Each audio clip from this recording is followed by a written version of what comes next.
warahmatullahi wabarakatuh. Ibu Kepala Sekolah ingkang kinurmatan, Bapak utawa Ibu Guru ingkang kula hormati, saha para kanca ingkang kula tresnani. Sumangga kula lan panjenengan sedaya ngaturaken puji syukur wonten ngersanipun Gusti Allah ingkang sampun paringi kanugrahan arupi kasaresan saengga kula lan panjenengan sedaya saged makempal kangge ngawontenaken adicara pangatan dinten Sumpah Pemuda wonten ing SMA Negeri Setunggal Salaman. Selawat saha salam mugi-mugi tansah katetepna dumateng junjungan kita Nabi Agung Muhammad sallallahu alaihi wasallam ingkang kita antu-antu syafaatipun dumugi yaumul kiamah. Amin. Para kanca ingkang kinurmatan, Sumpah Pemuda menika dados satunggaling kadadéan ingkang sae sanget kagem persatuan bangsa Indonesia.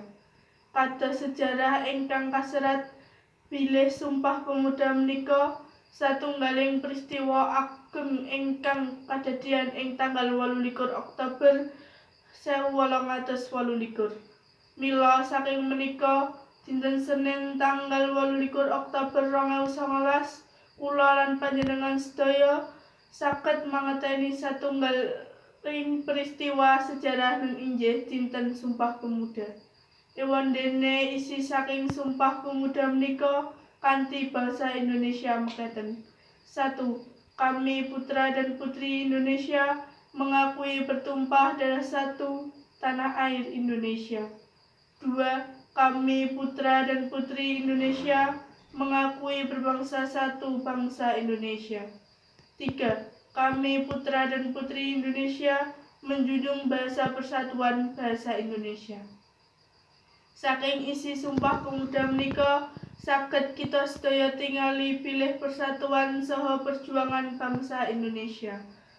Mila wekdal menika perjuangan kedaerahan lan suku dados satunggaling perjuangan sedaya rakyat Indonesia.